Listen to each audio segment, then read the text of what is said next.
Hello and welcome to a live Deprogram with Keri Smith.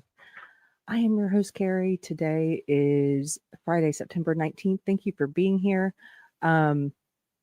Today's episode is going to be a little heavy, and I'll just say up top, if there are any parents watching or if you're watching this later after the live stream, I would not recommend that children be in the room because we're going to cover some topics that are pretty dark and sexual in nature, although it's not going to be super graphic at all. I'm just going to try and explain some things that are going on. So I'll tell you that up front. I don't think it's a show for any little ears that might be around, just letting you know.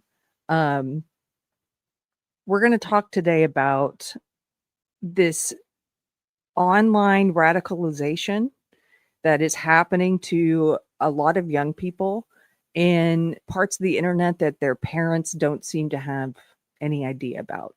And this is prompted by the recent horrific assassination of Charlie Kirk by the alleged assassin, 22-year-old Tyler Robinson. But it's something that I've been researching and looking into for a couple of years now, because there seems to be sort of a pipeline between young people who get super into online culture. Sometimes it's not all the same place. Sometimes they spend a lot of time on Discord. Sometimes they spend a lot of time on Steam, which is for gamers. A lot of times they spend time gaming. They're sometimes into anime. Then they get into anime porn, hentai. And then we've seen in some cases, like Mr. Beast co-host, or his friend who used to appear with him, Chris. Some of you guys will remember that guy. He's the guy who suddenly decided he was trans and he left his wife and baby and came out as a trans woman. And digging into his past was really interesting, because it seemed that he had gone from an interest in anime to an interest in lolicon porn, which is something we're going to talk about, and then into possibly sissy porn, before then suddenly deciding, oh, hey, I'm trans now too. There's lots of stories of this where people just get involved in something dark.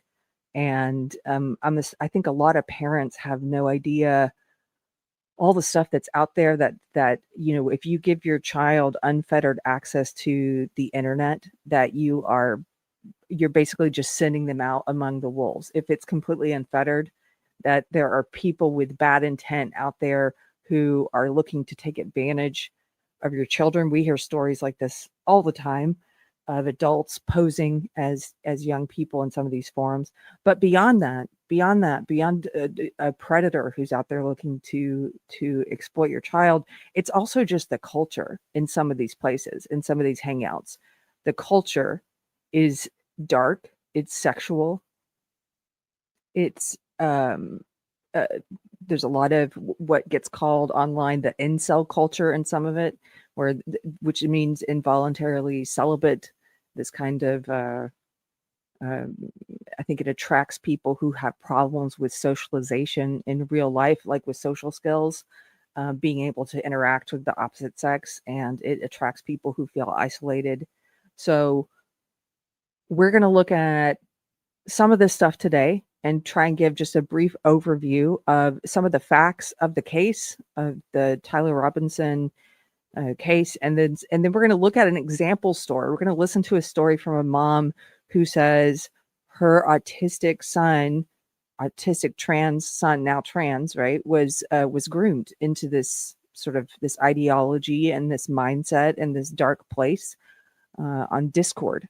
So we're going to listen to that, because I think the story, I listened to it, I think it has a couple of red flags and warning signs for parents of things that she missed or things that she didn't do, opportunities she could have taken to prevent what happened. So if you stick around, we're going to do that towards the end. We're going to listen to that story. Yes, T-Swan, they call it cracking an egg when they groom the kids online.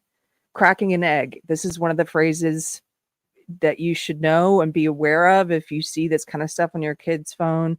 They call basically any young person who then decides that they're trans, who gets kind of groomed into this ideology, that they say they're an egg who's now been cracked. Yes. And then I just wanted to thank, before we get started, Super Based. Hey, Super Based, thanks for being here. Super Based has been a member for 14 months and says, my wife and I are attending the Charlie Kirk vigil in California tonight. That's amazing. There are vigils happening all across the country.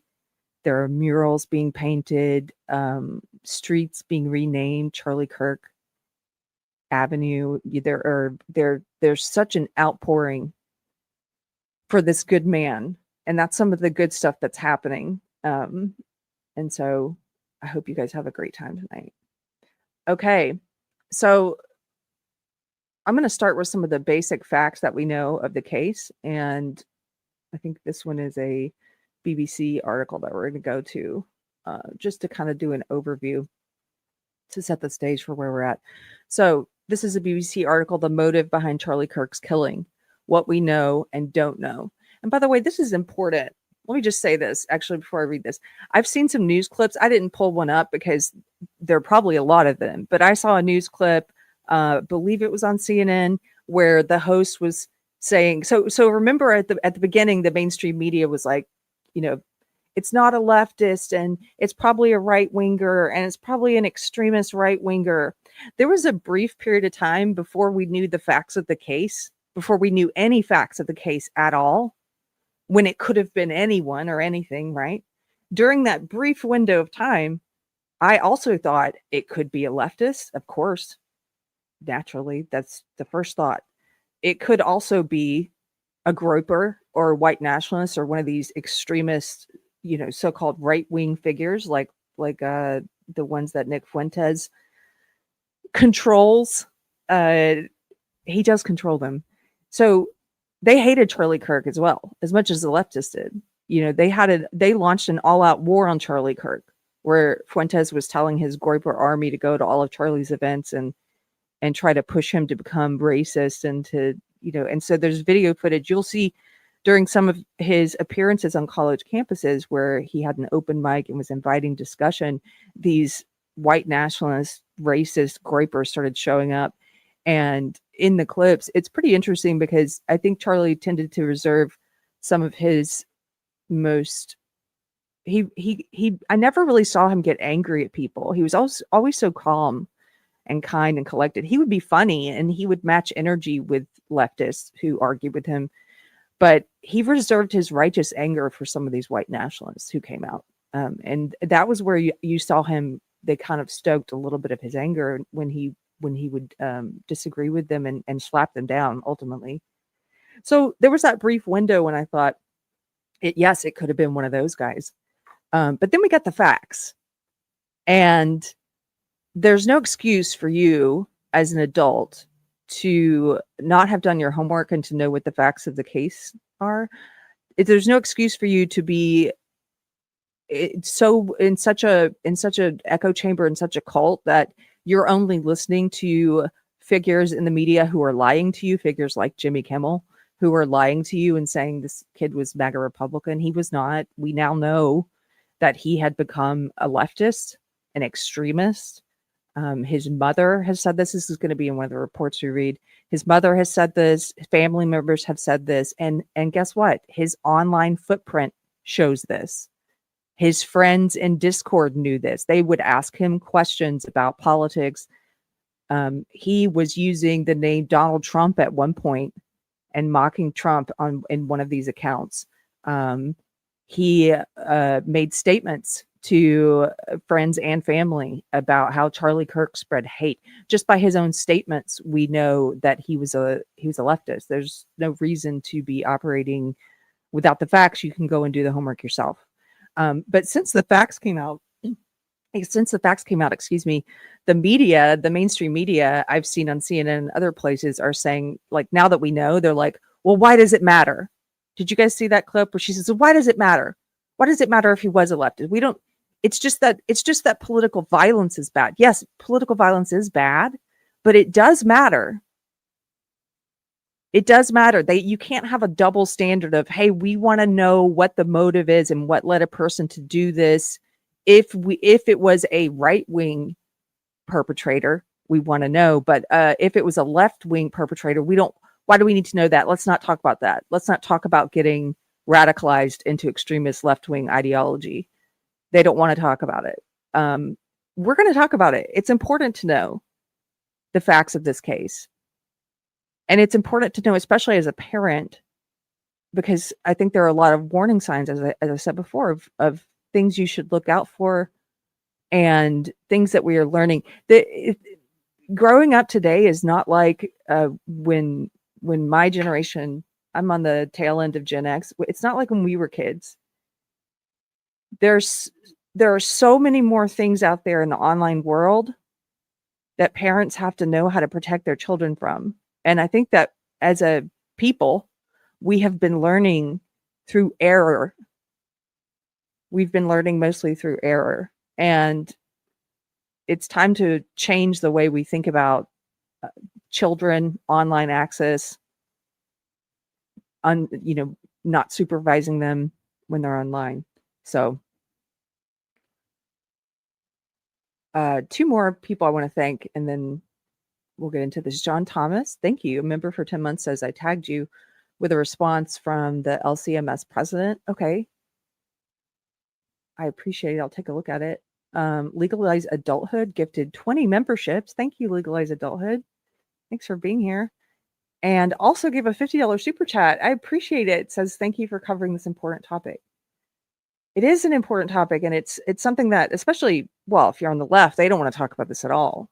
But I think even if you're not on the left, it's sort of maybe there's like a human aversion to knowing all of this dark stuff that's out there. But if you have kids, you don't need to know all the details of it. You just need to know a few things about things to look out for, I think. So let's start with this article that lays out some of the facts behind this assassination. The motive behind Charlie Kirk's killing, what we know and don't know. The roommate of the suspect in the killing of Charlie Kirk had one question: why? And they say roommate, but we now know this was his lover, his boyfriend, who was trans, who was transitioning to live as a woman. The roommate of the suspect in the killing of Charlie Kirk had one question: why? I had enough of his hatred, Tyler Robinson wrote back. Some hate can't be negotiated out, end quote. On Tuesday, authorities released messages between Robinson and the roommate from the hours after the shooting. Officials have said the unnamed roommate was a biological male who was transitioning from man to woman and was in a romantic relationship with the defendant. I just want to point something out here. I think it's so funny that BBC puts biological male in scare quotes as if that's like not a thing. He's a biological male. But when they write trans woman, you know how these mainstream news corporate left-wing publications, they don't put scare quotes around trans woman because that's a real thing, according to them, right? But they put it around biological male as if that's not real. Officials have said the unnamed roommate was a biological male who was transitioning from man to woman and was in a romantic relationship with the defendant. Prosecutors also gave further details that could point to a possible motive, although there is still much that is not known. According to an indictment, Robinson's mother told police that over the last year or so, Robinson had become more political and left-wing, quote, more pro-gay and trans rights oriented, end quote. And we're going to look at some of the messages. It's more than just in the last year. It's been several years that Tyler Robinson has been becoming an extreme leftist. And in family conversations before the shooting, Robinson allegedly accused Charlie Kirk of spreading hate. Prosecutors say Robinson left a message for his roommate, quote, I had the opportunity to take out Charlie Kirk and I'm going to take it, end quote. During Tuesday's news conference, Utah County Prosecutor Jeff Gray said instead of deleting the messages like Robinson asked, the roommate provided the missives to police. Messages on shell casings. The messages and interviews with family members form crucial parts of the indictment against Robinson and give some insight as to his state of mind. In addition, investigators have also said that 4 shell casings were found alongside a rifle discovered in a wooded area near the Utah Valley University campus. The shell casings had messages engraved in them prior to Robinson's arrest, were among the only potential clues as to the killer's motive and have been the subject of much speculation.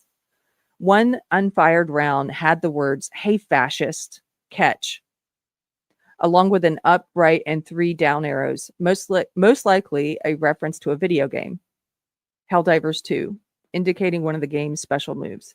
And we do know, based on his internet footprint, that he was a fan of Helldivers 2. We have posts of him posting about Helldivers 2. Another shell casing, authorities say, read, "Notices bulge. Oh, what's this?" A reference to a meme about furry subculture and online role-playing. I'm going to come back to this, but let me just finish this part on the rest of the shell casings. The BBC has also seen an online profile allegedly owned by Robinson on a website dedicated to furry fandom. So one of the bullets, the shell casing, was engraved with a furry meme, a furry reference, and he also had a profile on a furry fandom site, suggesting that he may have had an interest in the subject. Another casing was inscribed with lyrics from the song Bella Ciao, which honors World War II era partisans of the Italian resistance who fought Nazi Germany. Okay, but what they don't say here is that Bella Ciao was the song of Antifa. This is the song they sing. It's another Antifa reference. So there's 2 Antifa references, because he calls him a fascist, a fascist catch, and then he puts this Antifa song on the shell casing. The 4th cartridge read, "If you read this, you are gay, LMAO," another online reference. In the messages to his roommate, Robinson said the engravings were, quote, "mostly a big meme," end quote, indicating perhaps they should not be taken as a serious statement. So even on the messages, he was sort of speaking in this sarcastic, removed, dark humor, nihilistic kind of humor. That's the way I interpret that. It reminds me of the way that a lot of these people talk to each other online, these young people. So those are some of the facts of the case, and that's just a brief interview, but a brief overview. I'm going to pull up the text messages so we can look at these before we come back to what some of those messages on the shell casings were about. So this is from CNN. See the text messages that prosecutors say Charlie Kirk, shooting suspect, exchanged with his roommate / lover. It should say his boyfriend. And they've got screen grabs of them here, so we're just going to read through them. Tyler Robinson, "Drop what you are doing. Look under my keyboard." This was on September 10th, the day of the shooting. "Drop what you are doing. Look under my keyboard." The roommate looked under the keyboard and found a note that stated, quote, "I had the opportunity to take out Charlie Kirk, and I'm going to take it," end quote. The roommate then replies, "What? You're joking, right?" Tyler Robinson says, "I'm still okay, my love, but I'm stuck in Orem for a little while longer yet. Shouldn't be long until I can come home, but I gotta grab my rifle still. To be honest, I had hoped to keep this secret till I died of old age. I'm sorry to involve you." And then the roommate says, "You weren't the one who did it, right?" And then Tyler Robinson says, I'm sorry. I'm sorry." And the roommate says, "I thought they caught the person." And Tyler Robinson says, "No, they grabbed some crazy old dude, then interrogated someone in similar clothing. I had planned to grab my rifle from my drop point shortly after, but most of that side of town got locked down. It's quiet, almost enough to get out, but there's one vehicle lingering." The roommate asks, "Why?" Tyler Robinson, "Why did I do it?" The roommate says, "Yeah." Tyler Robinson, "I had had enough of his hatred. Some hate can't be negotiated out. If I am able to grab my rifle unseen, I will have left no evidence. Going to attempt to retrieve it again. Hopefully they have moved on. I haven't seen anything about them finding it. And then the roommate asked, how long have you been planning this? Tyler Robinson, a bit over a week, I believe. I can get close to it, but there's a squad car parked right by it. I think they already swept that spot, but I don't want to chance it. I'm wishing I'd circled back and grabbed it as soon as I got to my vehicle. I'm worried that what my old man would do if I didn't bring back Grandpa's rifle. I don't know if it had a serial number, but it wouldn't trace to me. I worry about prints. I had to leave it in a bush where I changed outfits. Didn't have the ability or time to bring it with. I might have to abandon it and hope they don't find prints. How the fuck will I explain losing it to my old man? Only thing I left was the rifle wrapped in a towel. Remember how I was engraving bullets? The fucking messages are mostly a big meme. If I see notices bulge, ooh, on Fox News, I might have a stroke, all right? All right, I'm going to have to leave it. That really fucking sucks. Judging from today, I'd say Grandpa's gun does just fine. I don't know. I think that was a $2,000 scope. Then he texts, delete this exchange. Then he texts, my dad wants photos of the rifle. He says Grandpa wants to know who has what. The feds released a photo of the rifle and it is very unique. He's calling me right now, not answering. Since Trump got into office, my dad has been pretty diehard MAGA. I'm going to turn myself in willingly. This is later that night. I'm going to turn myself in willingly. Actually, this was the next day, I think. They've skipped some. These little ellipses here is where they've skipped some. I'm going to turn myself in willingly. One of my neighbors here is a deputy for the sheriff. You are all I worry about, love. And then the roommate says, I'm much more worried about you. And Tyler Robinson says, don't talk to the media, please. Don't take any interviews or make any comments. If any police ask you questions, ask for a lawyer and stay silent. So these were the text messages that they have released. I believe, oh no, that's the end of that one here. It reads weirdly. Yes, it does. Because, well, first of all, it's broken up. That's not all in the same time. The mom was the first one who noticed that when they released the photo of the suspect, that she thought it looked like her son.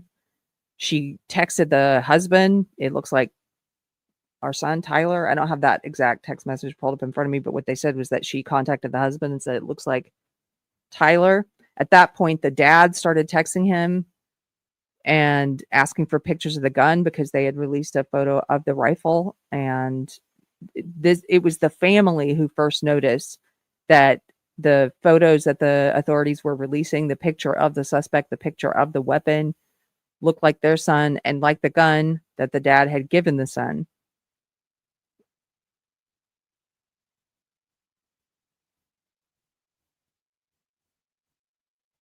Just looking to see what you guys are saying. So somebody says, Bros and Bros says, I've seen this conspiracy theory floating around. I could see the Troons preparing that script on Discord to make it look like an op. Well, some people have speculated that there are other people involved who were in this trans furry online community he was in. And there are some really weird messages from some of these people that he followed on Twitter. And those things I've seen shared on Twitter, but I have not seen the authorities talk about that yet. And so some people have said, hey, there were more of these people in the trans furry group he was in who were involved, and they decided they were going to pin it all on, like, Tyler was going to take the fall, and that, this was all planned so that to make it look like the roommate didn't know anything, and that they had these stilted conversation back and forth. I mean, we'll wait and see what happens. I'm not going to share the weird posts that I've seen that some people are sharing of people who were in that group until it's confirmed by authorities. But I have seen some of that. My guess is that they're doing what they should be doing, which is doing a thorough investigation and trying to rule people out one at a time. And they're probably trying to rule out some of those associates of his. And maybe they will come forward once they have rock solid evidence and say, look, these people had advanced knowledge. But until they've confirmed that anyone else had advanced knowledge, I'm not going to speculate about it. John Thomas for $10. Thank you, John Thomas. Says Bella Ciao is not an Antifa song. It was a song of Italian partisans, mainly the communists, but not exclusively, fighting Mussolini. Metroton has a sit on this. Antifa stole it. Yeah, they stole it. That's what I meant. But it is an Antifa reference. That's what I meant. Like, he's not making a reference to the song of Italian partisans. He's referencing that song because it's an Antifa song now. Yes, the meaning they stole it. Sorry if I worded that incorrectly, but yeah, they took it. It's an Antifa song now. Yeah, exactly. That's what it is associated with now. That's not where it came from. No, not at all. Okay, so it's not just his text messages that have come out. The Discord messages in his group of friends has also been shared. And it's interesting because some of the stuff that I saw online that other people were digging up and finding, you know how the internet is, they're going to go find everything, things that they've been finding from his Steam account, his Discord stuff. Well, not the Discord stuff, but the Steam account. They had been sharing this stuff online, and people he was associating with and following, and some of the weird stuff they were saying online that made it look like maybe some of them had advanced knowledge. They were sharing these things, and it is nice when the authorities come out and confirm some of it. And the authorities have now confirmed some of the stuff about his Steam account, that Crafton account was in fact his account on Steam. And they've also released these Discord messages, the group messages. This is from Newsweek. Tyler Robinson's Discord messages revealed. A series of newly published Discord messages believed to be from Tyler Robinson include one confessing his alleged fatal shooting of conservative activist Charlie Kirk. The messages posted by journalist Ken Klippenstein on Substack also include discussions about the 2020 presidential election and the 2019 impeachment inquiry into President Donald Trump. So that's why I said you can see, his mom said he had started becoming definitely like a leftist in the past year or two. She said year or two. It's actually, if you look at some of his messages on Discord, she may not have been aware, but among his group of friends that he was talking with, he was becoming anti-Trump at least as early as 2019. He was becoming a leftist at least as early as 2019. And we're going to look through those so you can see them yourself. Robinson, 22, was arrested after a manhunt following the assassination of 31-year-old father of two and Turning Point USA founder Kirk. Robinson faces 7 charges, including aggravated murder, obstruction of justice, and witness tampering. Prosecutors are seeking the death penalty. One screenshot appears to confirm a previous report of his alleged confession to the murder. And I'm going to scroll through them. They have each one is larger so you can see it. The messages were published on Klippenstein's Substack on Tuesday, September 16th. The screenshots of Discord messages include messages from the username ZealousMonkey55095, which is attributed to Robinson. So that was his Discord name, ZealousMonkey55095. All other usernames are redacted. So this is their group chat. And one of his other friends in that chat says at 3:17 p.m. on September 10th, Charlie Kirk got shot. And then at 3:44 p.m., someone else, or maybe that same person, says dead. And then at 4:40 p.m., someone else says, I just saw the video. Holy shit. R.I.P., I guess. Bro didn't deserve to go out like that. Sad. So at least someone in his group chat had some sympathy for Kirk and was saying he didn't deserve this. So then the next day on September 11th at 8:57 p.m., this is around the time his family had confronted him and he had allegedly, according to the family, confessed involvement to them. They had called in a family friend and convinced him to turn himself in rather than taking his own life. This was around that time. he group messages and says, this is Zealous Monkey. This is him, 55095. He says, hey guys, I have bad news for you all. It was me at UVU yesterday. I'm sorry for all of this. I'm surrendering through a sheriff friend in a few moments. Thanks for all the good times and laughs. You've all been so amazing. Thank you all for everything. So that was him confessing in the group chat.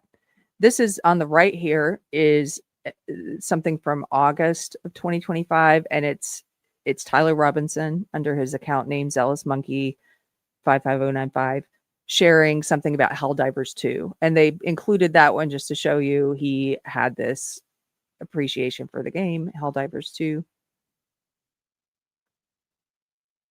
Let me get back to this. Here we go. Okay, there are more messages that include some of his political opinions or give us an idea into what he was thinking politically. So this is a post of his of Tyler Robinson's from September 25th, 2019. So this was 6 years ago. And he says an impeachment inquiry has been placed against Donald Trump. He could get booted out if they find he committed the shit he's accused of. That's from 2019.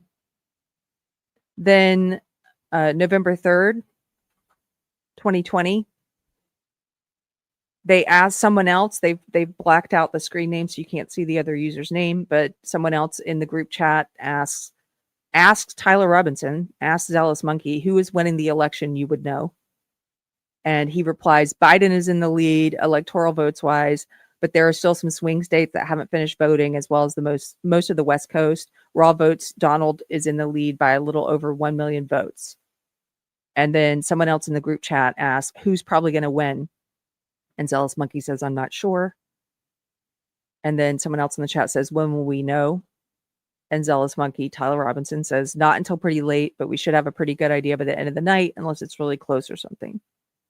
And this one, I think they included just to show you that he was politically aware. He was involved so much so that in the group chat, his friends are asking him, they're tagging him and saying, who's winning? You would know. Like, they know him to be the one who is politically motivated.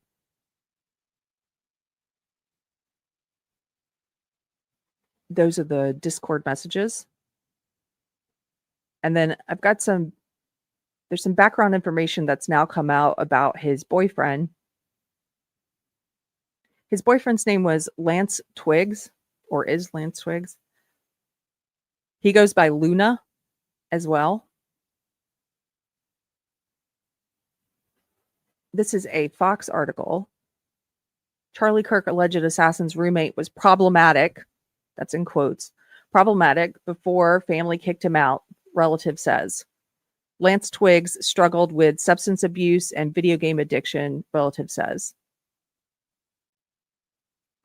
The transgender roommate of conservative activist Charlie Kirk's alleged assassin was previously kicked out of his parents' house over issues surrounding substance abuse, gender identity, and a persistent video game addiction, a relative told Fox News Digital. Lance Twiggs, who has not been charged with a crime, moved into a townhome in St. George, Utah, after living with his grandparents when his father kicked him out, the relative said. The 22-year-old is also in the process of transitioning from male to female, the relative confirmed. He was kicked out of his parents' home at the age of 18, according to the relative. He shared an apartment in southwestern Utah with 22-year-old Tyler Robinson, who's accused of assassinating Kirk, the founder of Turning Point USA, on September 10th at Utah Valley University in Orem, Utah. Kirk was taken to a local hospital in critical condition following the shooting, where he later died, officials said. Robinson has been charged with aggravated murder, 2 counts of obstruction of justice, and felony discharge of a firearm causing serious bodily injury, 2 counts of witness tampering, and a commission of a violent offense in the presence of a child. Quote, this is about Lance Twiggs. This is not about Tyler Robinson. Quote, his father thought he wasn't being respectful and was problematic, so they kicked him out, the relative said. He then lived with his grandparents until he was 18 and graduated from high school. The woman, who asked to remain anonymous, added that the roommate was struggling with substance abuse issues, addicted to video games, and grappling with his gender identity. Quote, but the real reason he was acting out was because he was using drugs and alcohol and was addicted to gaming, she said. The relative also revealed her family member had, quote, always tried to put on the act that he had changed, end quote. He moved into a townhome and paid full rent, and there were other college roommates at the time, the relative explained.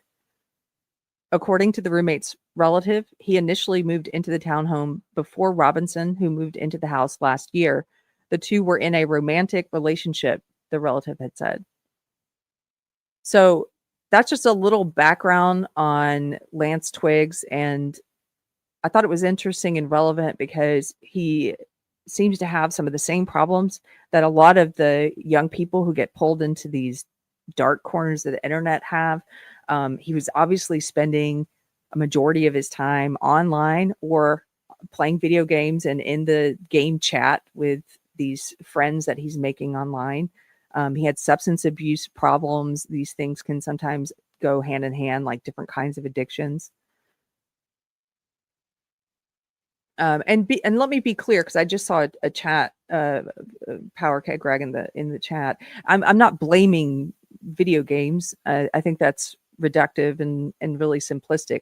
I'm talking about young people being increasingly disconnected from face-to-face interpersonal relationships and predominantly spending most of their time online, be it in chat rooms, be it watching anime, playing video games, watching porn, writing erotica, and sort of being disconnected from real in-life relationships with people, and making all of their friendships in this cauldron of disturbing, I would say disturbing, sexualization of sometimes children, glorification of rape. These are all words I'm not supposed to say on YouTube. Maybe this video will get taken down, but these are some of the things that are, I don't know, celebrated in this culture, this online culture. So I'm going to bring up, for any parents who are watching this who are not aware, I'm just going to do a brief what are furries primer.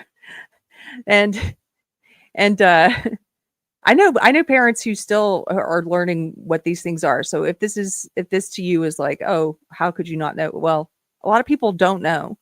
Here's what the furry subculture is really all about. So you can see a picture here of some furries. These are young people, and oftentimes young adults and even older adults who dress up in animal costumes. And a lot of times they have what is known as a fursona, which is their avatar, if you will, like their alternate. This is who they are as an animal. They identify with animals.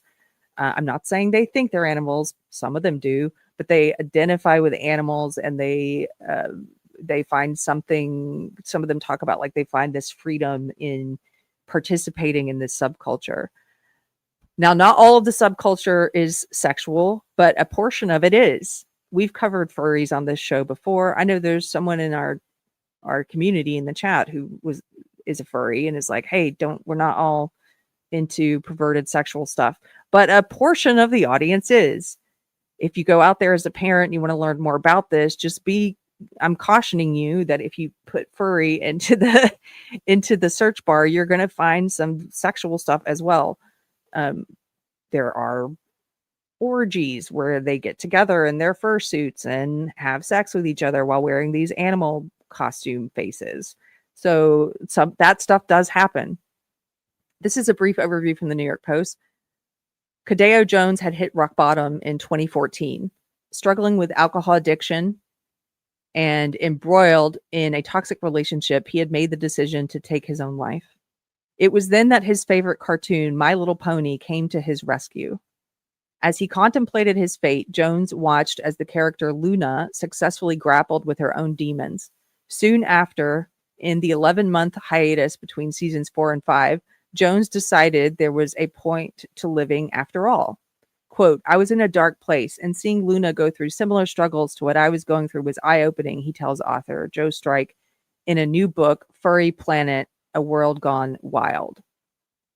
It was a big turning point, he says. Jones is what is known as a furry, more specifically a brony. So bronies are the boys who dress like My Little Ponies. They are young men who like to dress up like these very feminine cartoon characters, these animals. So he's specifically a brony kind of furry, given his passion for My Little Pony. He's also one of the scores of case studies featured in the book in which Strike examines the world of the furries, the subculture wherein people dress up as animals. Strike himself is a longtime furry, the author of this book. So you can see a furry convention here, and they're all in their fursuits. That's what these are called. They're in their fursuits. It's a fascinating introduction to a much misunderstood community, this article says. Furries, for example, dress in fursuits, and they convene at fur meets to reveal their chosen character, which is their fursona. It's a kind of fantasy and role playing that they're doing. So that's just, I'm not going to read this whole article. I wanted to give a brief overview for the parents who are like, what is this? And there seems to be an overlap, some kind of an overlap. I would like to see studies on people who are into the furry subculture and who are addicted to porn. I would like to see that. Also, who watch a lot of anime. I think those things tend to go hand in hand. And we're going to get into some of that, the anime stuff and the hentai stuff, that things that parents should be aware of. So to bring it back to the Tyler Robinson case, in the press conference, the authorities revealed that on one of the shell casings, he had engraved "notices bulges. Oh, what's this?" And as mentioned in the news articles, that's a reference to furry subculture. And it's specifically a reference to this meme here on the screen, which the way memes work is then people take this and spread it to other kinds of memes. But this is where this started, this "notices bulges" meme. And you can see here, it's a cartoon, a drawing of two disgusting men, overweight men, sitting in front of their computers, texting with each other. One of them is wearing animal ears, like a nod to perhaps being in the furry subculture. And the other one has an animal print tattoo. And one of them says, "Hey, hey," he texts, "Hey, hey, you're a cutie," flops beside you and nuzzles. And then the other one texts, "Aw," nuzzles you back and pounces on you and notices your bulge. Oh, what's this? It's referring to an erection, of course. Again, I told you this episode is not for little ears. It's a depiction of these adult men who are going into these dark places of the internet and sexting with each other and getting involved in just a dark subculture. Please stop reading, says Emo Trash. I'm sorry. I'm done reading that one. But that's, if you didn't know what that was from, that's what that's from. I've got an article here about Tyler Robinson and his involvement in the furry community. So we're going to take a look at this one from the New York Post. Alleged Charlie Kirk assassin Tyler Robinson played Furry Shades of Gay, a porn video game.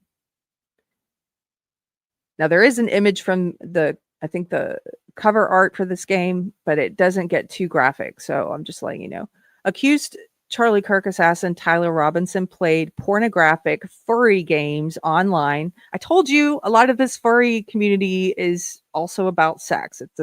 A lot of it overlaps with porn, with, I would say, degenerate sexual behavior. He played pornographic furry games online and followed artists known to draw cartoons depicting pedophilia. Also, they don't mention it here, but it's mentioned elsewhere, bestiality, according to a shocking report.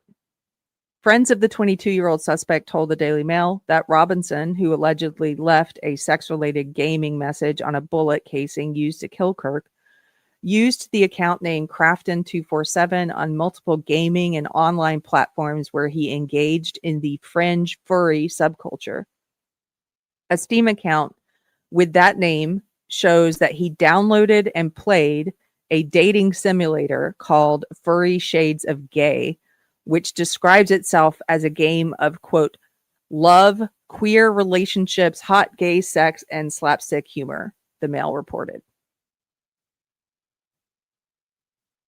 Robinson, who was dating his transgender roommate, played the game enough that he earned a prize, an anthropomorphic cat character who dresses as a French maid, according to the outlet.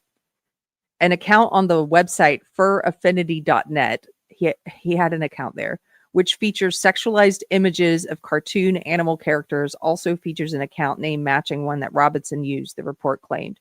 Just last week, Crafton247's account on that site, on the Furry site, said that he had recently watched content created by a user called Red Rusker. Red Rusker is an artist known for furry porn who has admitted to drawing images showing underage characters having sex. And this is the artwork, some of the artwork for Furry Shades of Gay 3. I guess there have been several of these pornographic furry games. And you can see, for anyone just listening, it's I don't even want to it's just two animal characters sexually about to kiss each other. Here's another image from it. It's I guess that's a fox man, a man who's part fox, dancing with a bunch of pride flags in the background, and he's got a 6-pack of abs. They try to make these animal characters in this kind of pornography very appealing, like sexually appealing. And I would allege that they are aiming at children when they do this. Red Rusker confirmed on Fur Affinity in May of 2023 that he had made art that, quote, depicted underage characters, saying that there are about a dozen or so pieces in total. He said he felt guilty as FUCK about such images and that, quote, I won't draw that again, end quote, but continues to post cartoon porn with younger looking characters, the Mail reported. So you can see here's one of his furry porn cartoons with what looks like two young men. One is a fox. I don't know if the other's an antelope. What is that? Okay, the text says, I didn't know you had a dominant streak. I'm all yours. This is the kind of porn a lot of young people are watching. I have statistics. We're going to look at it. This is what young people, increasingly the millennials, are into. Robinson also appeared to be friends with another artist known as Obure, who also creates furry content, as well as images of incredibly obese women being fed.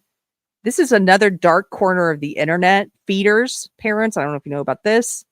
Some people find this to be, it's their dark sexual kink, is to watch this kind of content. And it's images of women who weigh 200, 300, 400, 500, 600, I don't know. Just huge women. The kind of women who can't leave their bed. The kind of women like Mama in that movie. You guys know the movie. I'm having a brain blank, but Mama who had to get lifted out of the house with a forklift. It's videos and images of women of that size being fed, and sometimes being fed via a feeding tube, even having food just pumped into them.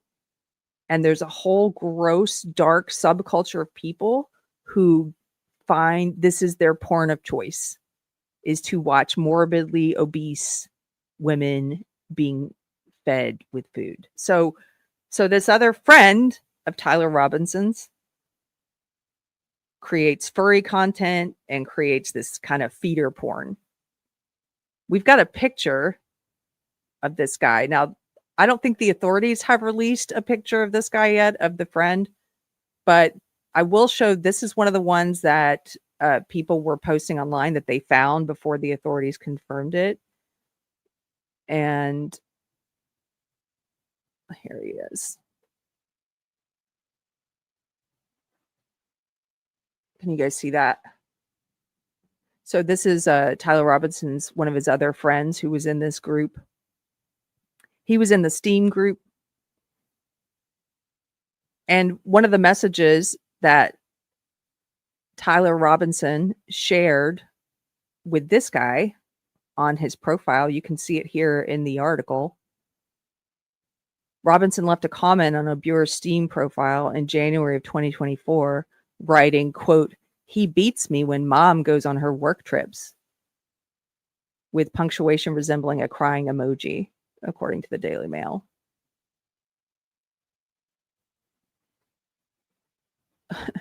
Pepina says, looks mentally stable. Yeah. Why do they always look this way? Why? Eric Triplet, man, we need Jesus and maybe a salad. Yes. So I told you today's episode is just dark and gross. And I'm sorry about that, but I think it's necessary to go over some of this stuff.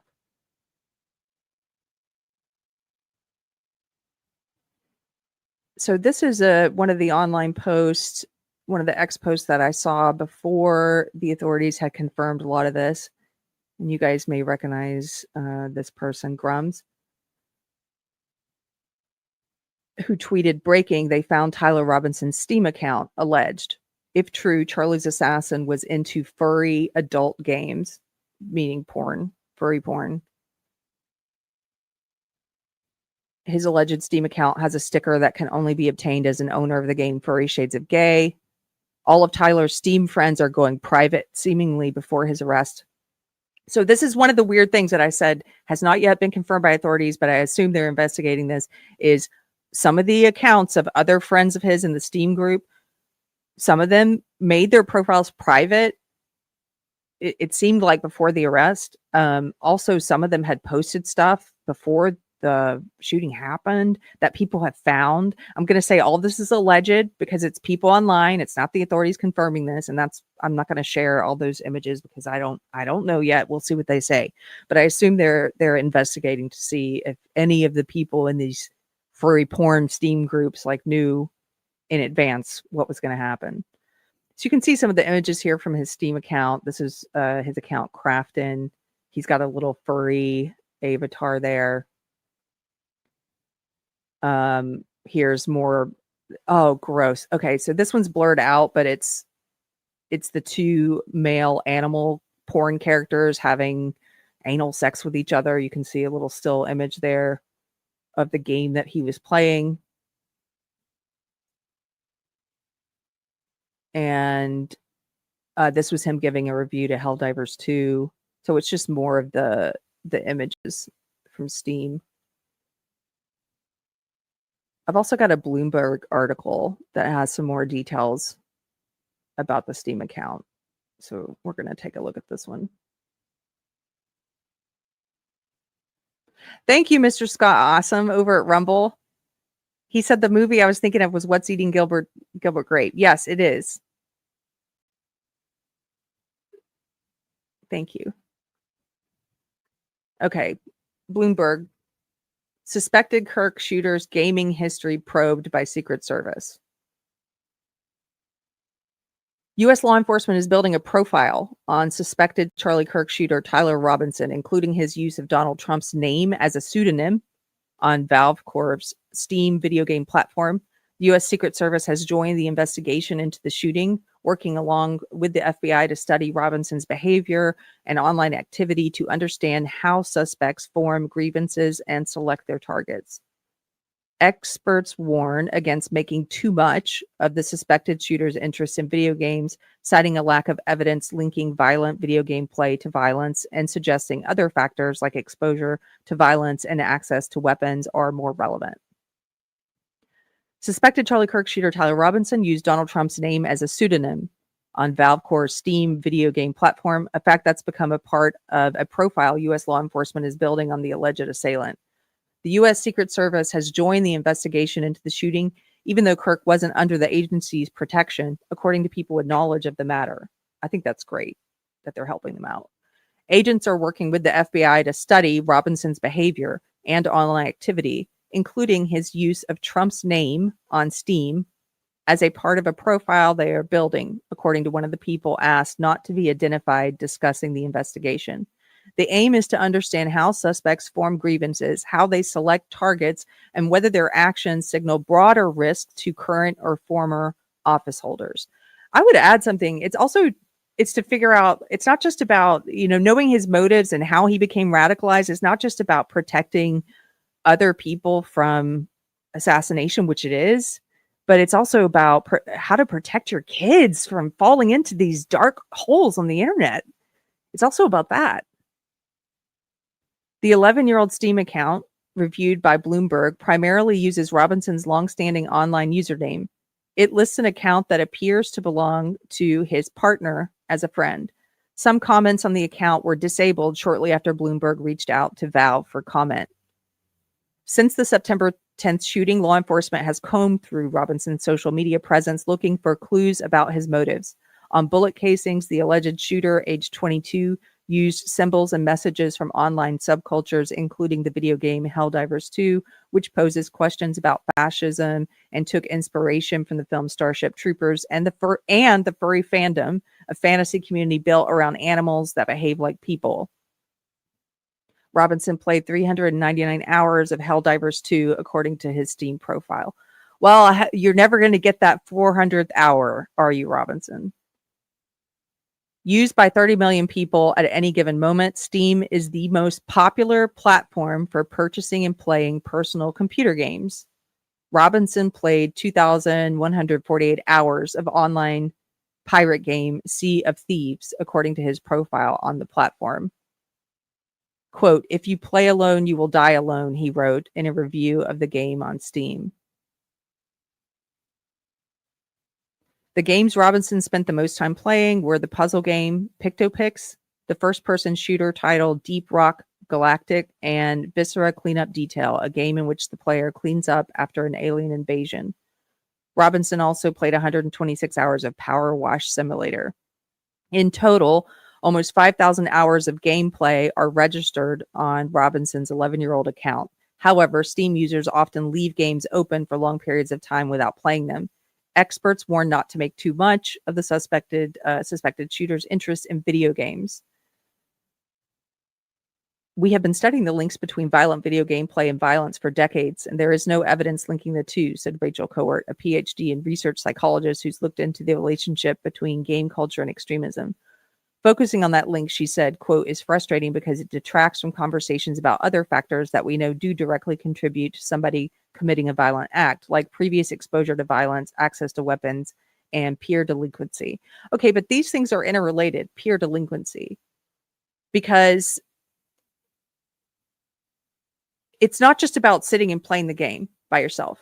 It's about becoming a part of this online subculture and developing a group of friends like he did online, and having these conversations with them on Steam and on Discord, and it going into these places where it's not just about the video game play, but into these places about anime porn featuring pedophilia, anime porn and bestiality, moving into the trans subculture and transing oneself. Like it's a whole community that's around the gaming, and depending on who you choose, who the young person, who your kid is choosing to play games with, and who they're meeting, they could get pulled into a group that has very dark leanings.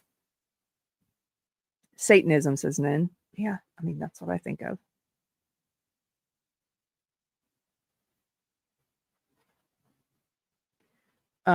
This is a great Hefty Joe. This is a great comment. Says, "I believe the text from Robinson to his boyfriend come across as so awkward because they gamer bros who often role played with each other saying kitschy things like 'my love.'" Oh yeah, but I don't think they come across. Yeah, they maybe that's why they're coming across as awkward to other people. They don't come across awkward to me. He's in a trans relationship. with a guy who thinks he's a woman, wants to become a woman, and they role play as sexualized female animal characters, and we're supposed to think it's weird that he calls his boyfriend my love. I know people who have used that phrase, my love. Like, I don't know. I just don't think that's weird. I think yeah, you're right though. People probably have a certain idea of gamers being like one type of person, but they're increasingly this community of gamers, of people who are into the leftist trans stuff. And the gaming industry has gone after and tried to capture these woke communities. They've tried to bring in the people who are veering into sexual degeneracy. And they're making, I mean, my goodness, they're making anime porn games.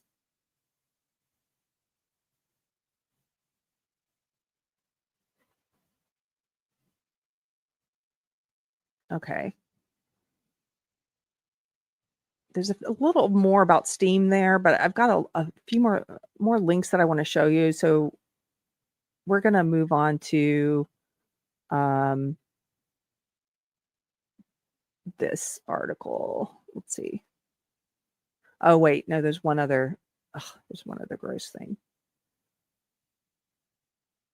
Okay, so you know how he was visiting this one particular furry artist. I put artist in scare quotes because, you know, this is a guy who's making furry porn featuring children, you know. Now this is blurred out, so you're not going to see what it's describing. Political assassin Tyler Robinson followed a furry bestiality cartoonist named Red Rusker. One of the articles just mentioned him, and viewed at least one of his videos. The content strongly suggests attraction to minors. It pushes this stuff. A lot of this anime porn, the furry porn, because it's not real people in the porn, because it's cartoons and they're drawing it, they can get away with including images of very young characters who I think they are purposefully trying to represent children. So you can see these, again, it's blurred out, but these are two characters, and one says, "Hey dude, have you seen my socks and shoes? I took them off when I came in, I think." And the other one says, "Don't think so, man. I'm always losing my socks too." And then this character who says that is described as snack. He's described as a snack, which is what some people in this community, some of the older men in this community, call young men or boys a snack. As in, I want to eat that snack. It's disturbing. Yes. So this character is called Snack. Snack is a possum, age 8 years old. They even put the age here, 8 years old. Loves when his older brother's friends visit after practice. We know Tyler Robinson was reading this. In the next scene, the older character says, "Popper him up for me. It'll help. Ready, little buddy? The big part's going in again." This is about sex with an 8-year-old child who's depicted as an animal, as a possum, so it's okay, right? This is pedophilia. I'm not going to read the rest of this because it's disgusting. What they have the 8-year-old child saying and the sex scene. But that gives you an idea of the kind of stuff he was viewing.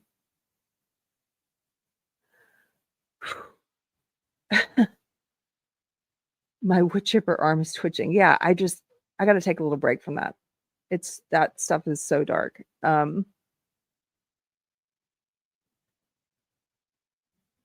John Thomas for $5 saw a video, unsure if it's real, showing a screen with the book on Amazon, Shooting Charlie Kirk, published the day before. I didn't save it, unfortunately. I saw that link too. I don't know if it's real either, and I assume that they are investigating it. Mighty Balzac for $2. Thank you, sir. Says, "I've never felt more normal and well adjusted." Yes. These are some very dark, disturbing corners of the internet. Robert Lowry. Hey, Robert, for $10. Thank you, Robert. Says the left will blame anything to avoid the fact that it's their grooming, indoctrination, and propaganda which are responsible. 100%. And the grooming is important here because it's not just that they're indoctrinating these kids with an ideology. It's also that their ideology is like no holds barred. Like there's no boundaries. They want to be able to transition children, to give children sterilizing drugs. They want to be able to mutilate kids, to cut their breasts off, to cut their body parts off. Children.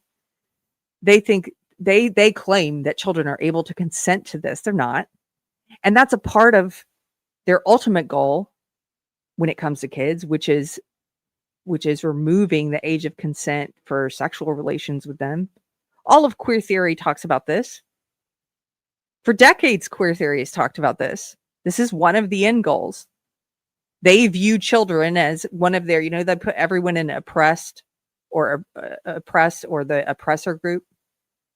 They view children as the oppressed group, that we don't allow them to be full humans because we have an age of consent. This is the kind of language they use. So when you're in the leftist cult, it's like you're not just being groomed into a political ideology, you're also being groomed into sexual degeneracy. And let me make this point too, because it's not just the left, the sexual degeneracy part. This is where we see a big overlap between the woke left and the woke right.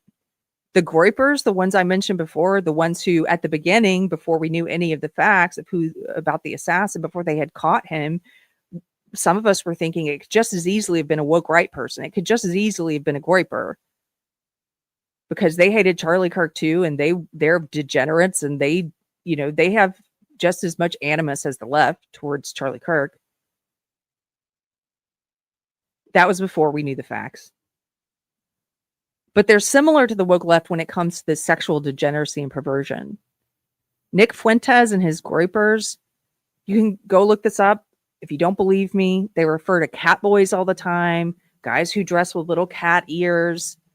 Nick Fuentes is always telling his audience, don't get married.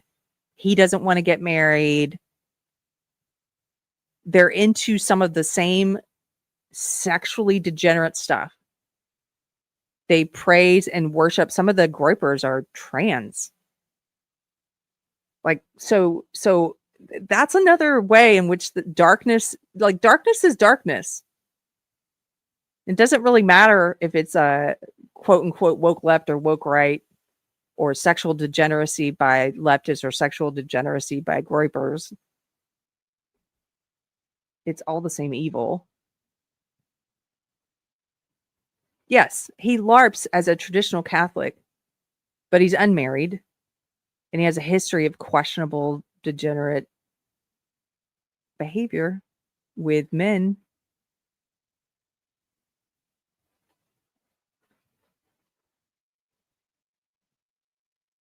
Okay. I've got this article from Psychology Today.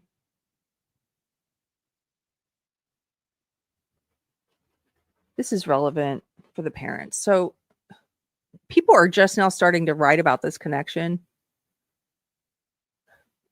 This connection between being perpetually online as a young person, being interested in things that on the surface seem innocuous and can be innocuous. I'm not saying that this necessarily means, if your kid likes anime, it doesn't mean that they're into all this dark stuff.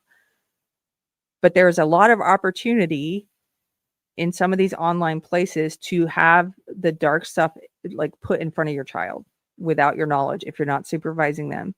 And people are just starting to study and to look into this connection between an interest in things like anime and then an interest in hentai pornography, furry subculture.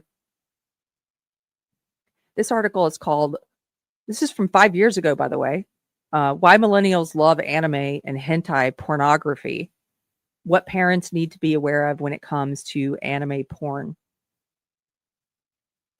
Ugh. I kind of hate today's episode. Hentai is a Japanese word that translated into English means perverse sexual desire. It's porn that comes in cartoons, anime, or manga format.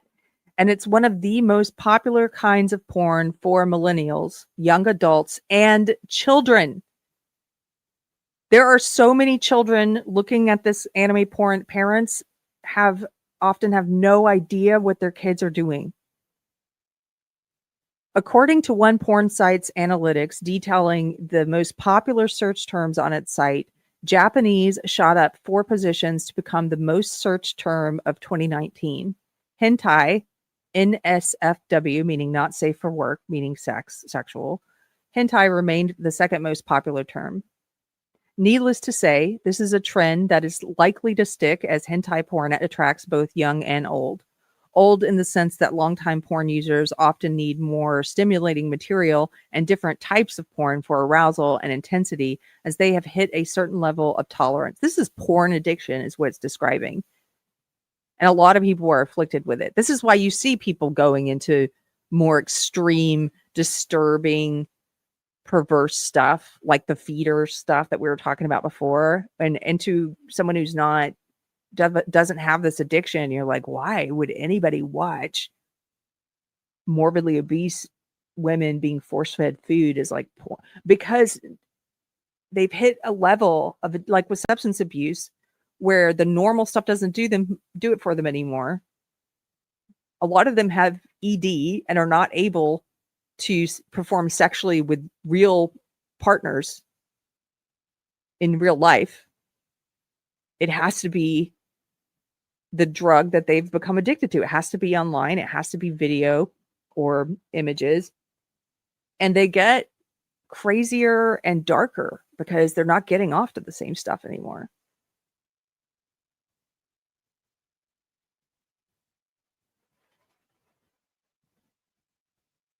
In a Cosmopolitan magazine interview with Dr. Leon Seltzer, a psychologist and fellow Psychology Today blogger who has watched this emerging trend, believes the rise in popularity is due to unlimited sexual fantasies available through this format.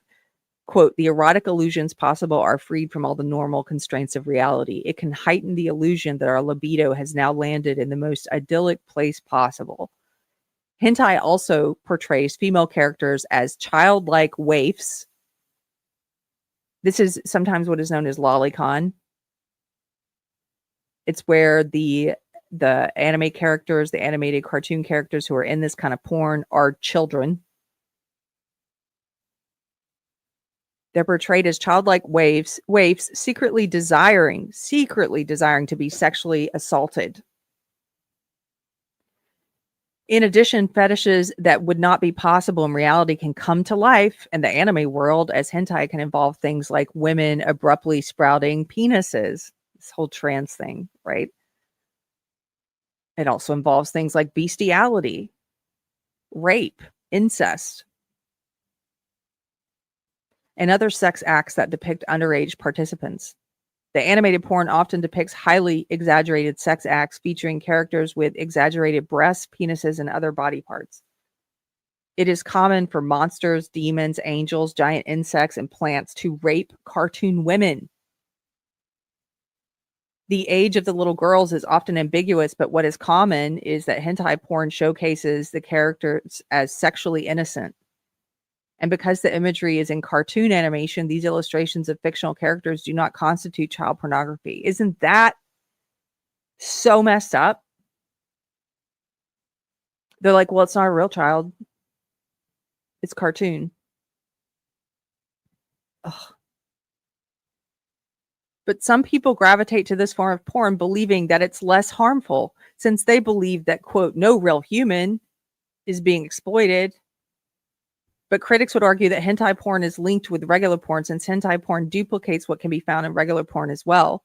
For children and young adults who are a growing segment of the viewership, their understanding of healthy sexuality can be distorted as imagery of sexual violence, abuse, and degradation are merged with entertainment. Of course, it's going to be distorted, especially if you're a young person viewing this stuff. Of course, your understanding of healthy sexuality is going to be distorted. As a psychotherapist who specializes in sexuality, one trend that I've seen over the years is how prolonged viewing of sexualized cartoon images like hentai can eventually impact one's arousal template. In other words, what they used to find arousing may no longer be enough, and the more deviant forms of sexualization become the new norm of arousal. What can be problematic is these types of cartoon depictions of willing, childlike sexual encounters normalize children as appropriate sexual partners. When a child is sexualized, the old social norms that protect children as off limits are chipped away and blurred. Thus, any kind of objectification of children as sex objects can either legitimize child sexual abuse or minimize its impact. Younger children who are accidentally exposed to hentai are extremely vulnerable because their brains are not able to discern the boundary violations that are occurring when they see these images, as hentai sexualizes everything from incest to rape to bestiality. Pornographers also use characters from popular shows such as Pokemon, Dragon Ball Z, and Cartoon Network characters in extreme porn. So they take these kids' cartoon characters and they put them in this disgusting porn, which to appeal to children.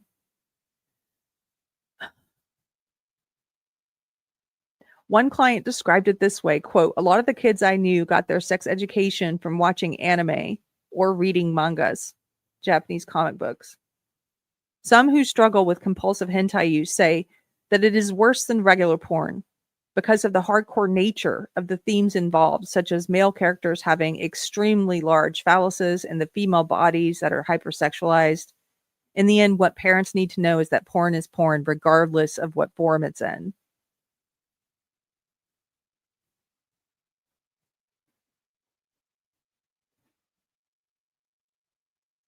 Ugh. Okay, we're continuing. Lolicon.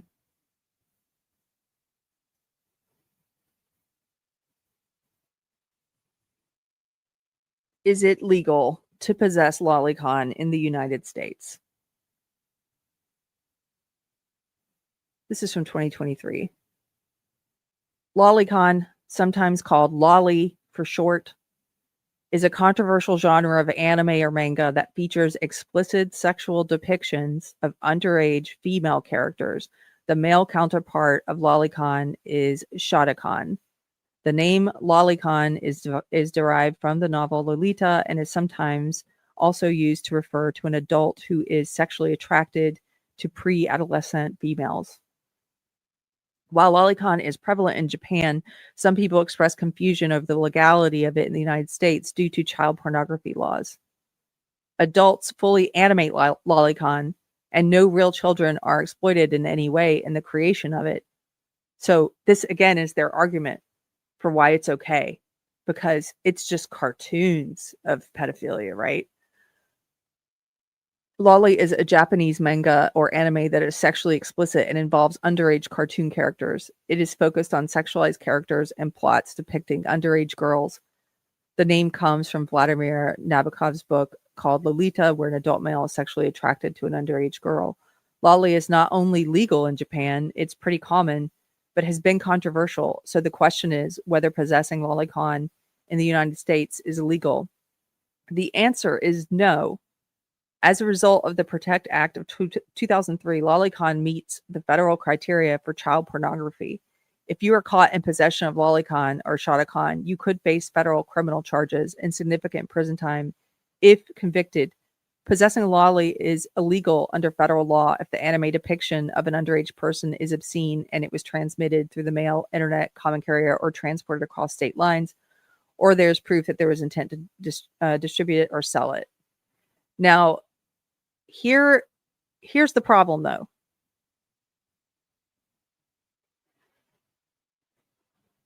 They claim, well, that character's not underage. You know that those images of the two male foxes that we saw earlier, where one clearly looks like a minor, like a younger fox man, and the other one's older. it's hard to go after this kind of porn that sexualizes children because they say, unless they're like Red Rusker, where we saw, he said this character was 8 years old, they will just say, well, it's just anime, and that's just the style I draw it in, and that character is of age. Right? This is why it's hard to do anything about it. I've got some stats here. Real people are gross. That's the name of this article. Reasons why animated porn is so popular. Many cartoon porn consumers like animated porn because it doesn't involve real people, but does that make it healthy to watch? Our generation is the first in history to be fully immersed in the World Wide Web. We are the generation that Googled our way through our awkward phases, blew up our Snapchat as a new form of flirting, and invented the viral video. We are the first fully digital generation. With modern day digital design technology, we're able to create worlds that are completely new and unique from our own. This makes for great cutting edge sci-fi films and old Hollywood remakes. But what happens when we rely on special effects or even entirely fabricated animations to create moments of sexual arousal? Until 2019, one of the world's most popular porn sites annually released its year in review and a tech report in 2020. What did they reveal? For one, it showed how search terms for animated pornography are steadily increasing. The reality is that animated porn is on the rise in popularity. Now, I'm not going to belabor the point and read some of the same info that we've covered in other articles, but I just want to show you the data. And you can see here, now, by the way, this is from 2020. So this is 5 years old, and I'm sure it's even worse today in terms of the numbers. You can see here among Android users, for some reason, there's a difference between Android and Apple users. Among Android users, the top search terms that they are using when they're looking for porn is number 1, uncensored hentai, right there, number 1. Number 2, virtual reality. If you scroll down, most search terms from 2019, number 1, Japanese. Number 2, hentai. That's even above lesbian. Japanese and hentai. It's the anime stuff. Yeah, D-Sub said Apple users were still in 2020. Their number 1 search term was still lesbian.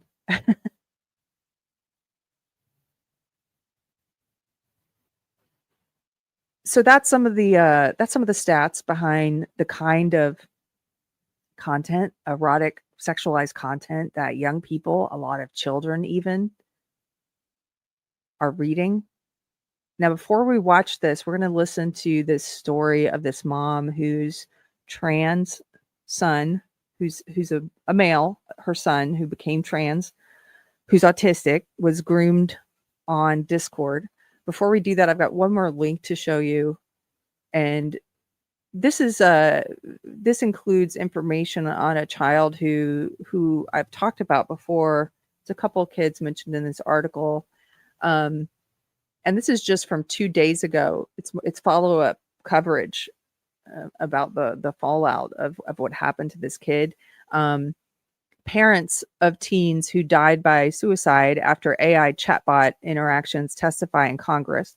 The parents of teenagers who killed themselves after interactions with artificial intelligence chatbots testified to Congress on Tuesday about the dangers of technology. Quote, what began as a homework helper gradually turned itself into a confidant and then a suicide coach, said Matthew Rain, whose 16-year-old son, Adam, died in April. Quote, within a few months, ChatGPT became Adam's closest companion, the father told senators, always available, always validating and insisting that it knew Adam better than anyone else, including his own brother. Rain's family sued OpenAI and its CEO, Sam Altman, last month, alleging that ChatGPT coached the boy in planning to take his own life. ChatGPT mentioned suicide 1,275 times to Rain. to this kid, the lawsuit alleges, and kept providing specific methods to the teen on how to die by suicide. Instead of directing the 16-year-old to get professional help or speak to trusted loved ones, it continued to validate and encourage his feelings, the lawsuit alleges. Also testifying Tuesday was Megan Garcia, the mother of 14-year-old Sewell Setzer of Florida. Garcia sued another AI company, Character Technologies, for wrongful death last year, arguing that before his suicide, Sewell had become increasingly isolated from his real life as he engaged in highly sexualized conversations with the chatbot. He's 14. His mother told CBS News last year that her son withdrew socially and stopped wanting to play sports after he started speaking to an AI chatbot. The company said after the teen's death, it made changes that require users to be 13 or older to create an account, and that it would launch parental controls in the first quarter of 2025. He was 13 or older.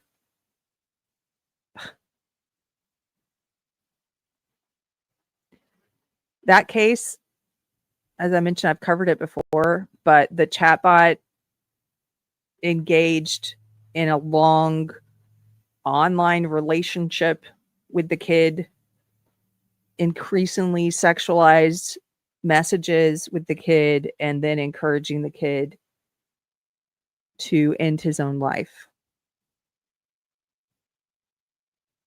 I think this is all related. Especially given the story that we're about to listen to. I don't know if you guys follow Brian Enton. He's an investigative journalist. He does a lot of true crime.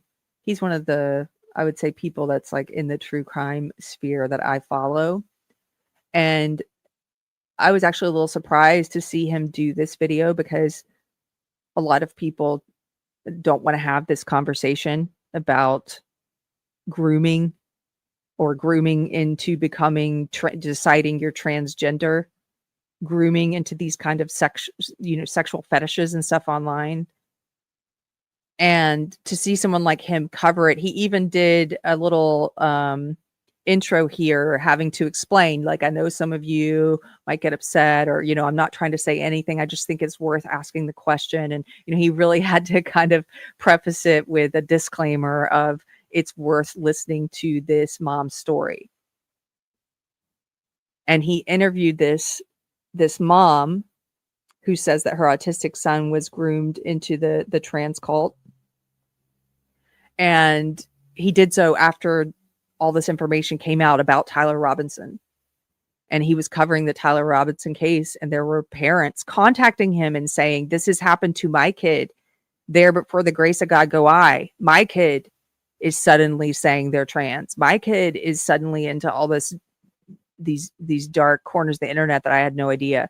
And so we're going to listen to this interview and just keep your ears open and listen to what she's saying and see if you can notice any red flags that she missed or opportunities to do something, to take action that she missed. I have a lot of sympathy for this woman, for this mother, but I also think that her story could be kind of a warning, offer a warning to other parents who might find themselves going through this at some point, or who are trying, maybe their parents have very young children and they're trying to figure out how they are going to handle exposure to the internet and to devices. And so we're going to listen to this woman's story now. So tell me what happened with your son. Doesn't look like the video is playing. Hold on. He was having and not scared to have. At least that's how I feel. Yeah, I'm gonna play the full phone call for you. So tell me what happened with your son. So with my son, in around 2019, he was a senior in high school and was very young. He had skipped a few grades. He was high functioning autistic. And he was just 16 years old when he graduated high school. He already had college credits at that time. Like, he had taught himself Japanese and was very just extremely intelligent. He was way into politics. He was very conservatively leaning. When Trump got elected, like, it was a huge deal to him. Like, he had to be out of class to watch the inauguration. Like, it was this huge deal to him. And we in our household actually never spoke of politics. My husband is Jewish and I'm Christian, and we don't talk about religion or politics. Like, it's not something. We don't watch news. Like, we don't have Fox News going on in our house or CNN or anything like that. Like, it's just, we keep our politics to ourselves. So my child was never exposed to politics through our household. In fact, his biological father is extremely liberal. And so we're very opposite, but we never talked about it. And so when my child developed this really strong, like, Republican type leaning politics, I was really kind of taken aback because it wasn't something that was exposed via our household. And close to when they were graduating, so they graduated, I think, in May, probably around December, when they were graduating, I came across their cell phone and I found Discord on it. And I realized that they were talking to this kid named Michael who lived in Ohio. And I said, Corey, how do you know that Michael, who lives in Ohio, isn't some like 40-year-old man that like wants to abduct you? Like, how do you know that these internet people that you're talking to are like real people? And what is Discord? And I explained to me that like Discord was like a chat, kind of like the analogy that he used was that it was like when AOL first came out and I had dial-up as a kid because I'm in my late 40s. And I was like, okay. And how there was message boards and chat boards. And I was like, okay. And I don't know if you've ever personally tried to navigate Discord. I've not tried to navigate Discord since 2019, so it may have changed. But as an adult, it is extremely difficult to understand or navigate. It's not like Facebook, right? There's all these different handles, there's all these different chat groups, there's different, like, they could just go wherever they want. And I start noticing that he's talking to this kid named Michael, and I'm like, who is Michael? What is Michael? Like, and he's like, oh, Michael's a college kid. I debate politics with him. I was like, okay. So as much as I could grab the phone and try and navigate Discord, I was trying to look at these conversations, and I noticed that they did heavily debate politics. Corey was very Republican, Michael was very liberal, and they definitely were debating the election.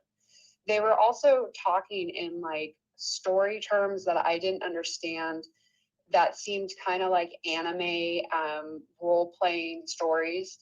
And initially they were not sexual in nature, and then they became sexual in nature. And I said, like, this is completely inappropriate if he really is a college student. And by then I had like gathered enough information that I was able to verify that he was legitimately like, I found his Facebook and I figured out that this was actually a real college kid. However, he was in his 20s and my kid was 16. Well, I was like, Corey, you can't keep having these conversations with Michael. They're completely inappropriate. They're not, like, you should not be talking this way to someone you don't know. I'm really concerned about the age difference. And basically, like, I know from when I was a teenager that if my mom removed the internet, I was just going to find a way at my friend's house or whatever. So I didn't really feel like I could cut Michael off, especially knowing that in just a few months, my kid was going on to a college campus. Now, my kid was going on to a college campus in rural Arkansas, and Michael lived in Ohio. So I assumed that there would be like less of a chance of them meeting.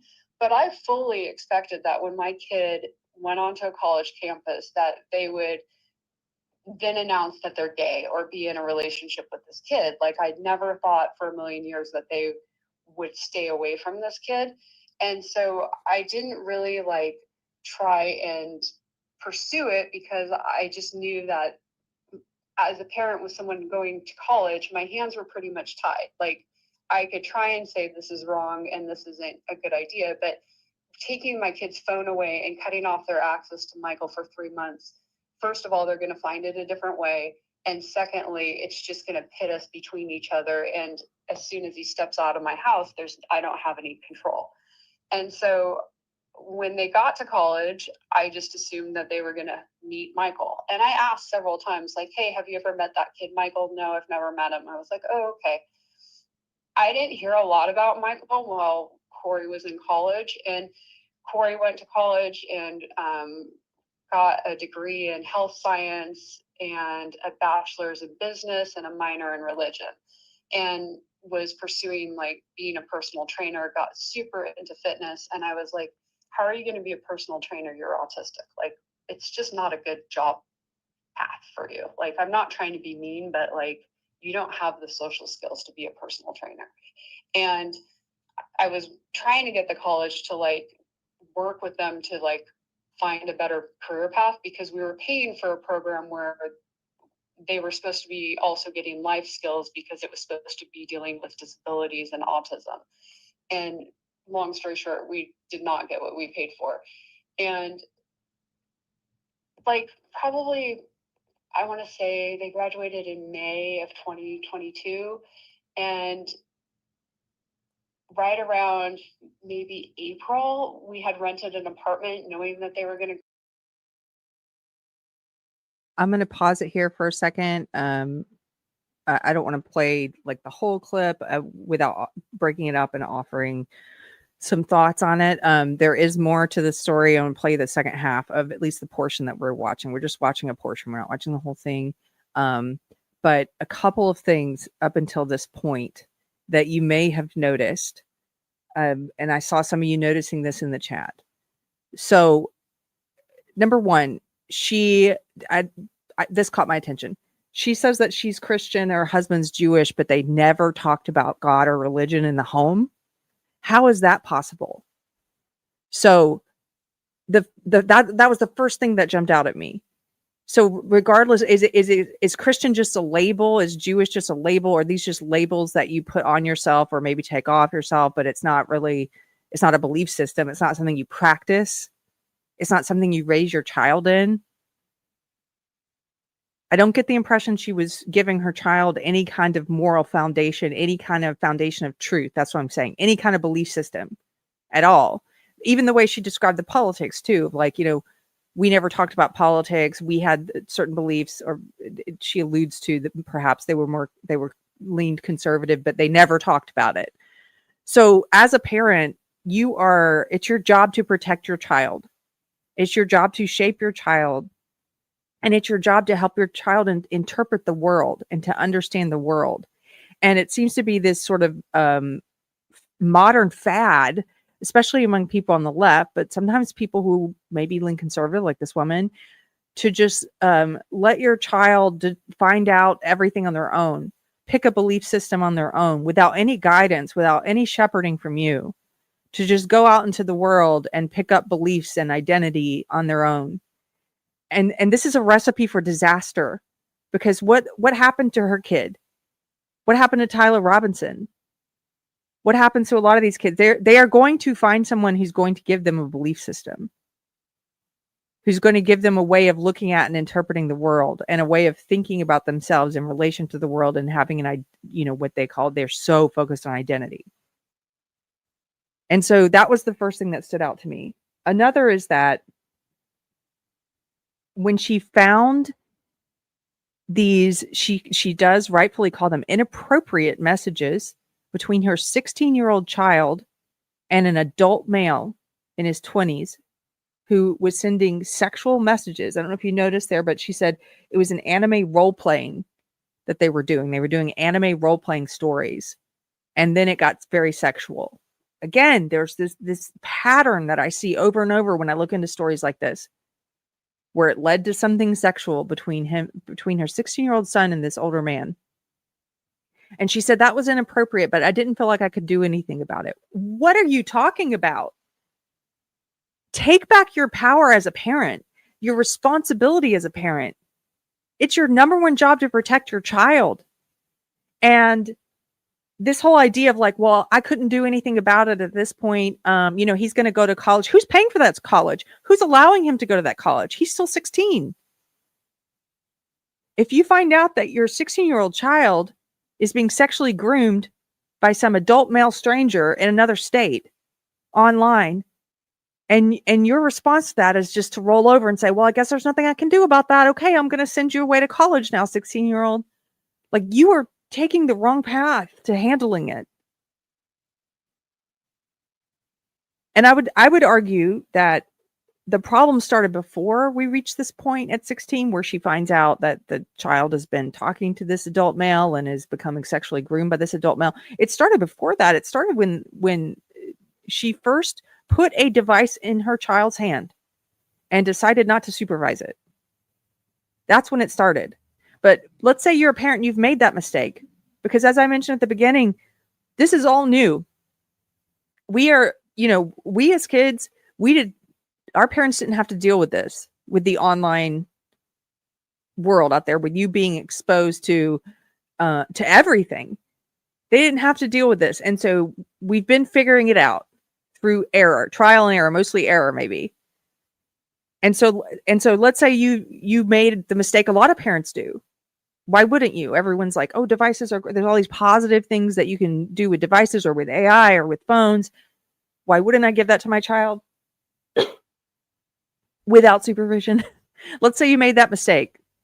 That's okay. Once you find out you made that mistake and, hey, maybe I shouldn't have done that unsupervised, given that to my kid unsupervised. You get to this point where you find out that an adult is sexually grooming them. And at this point, you do nothing. That's a mistake on top of a mistake.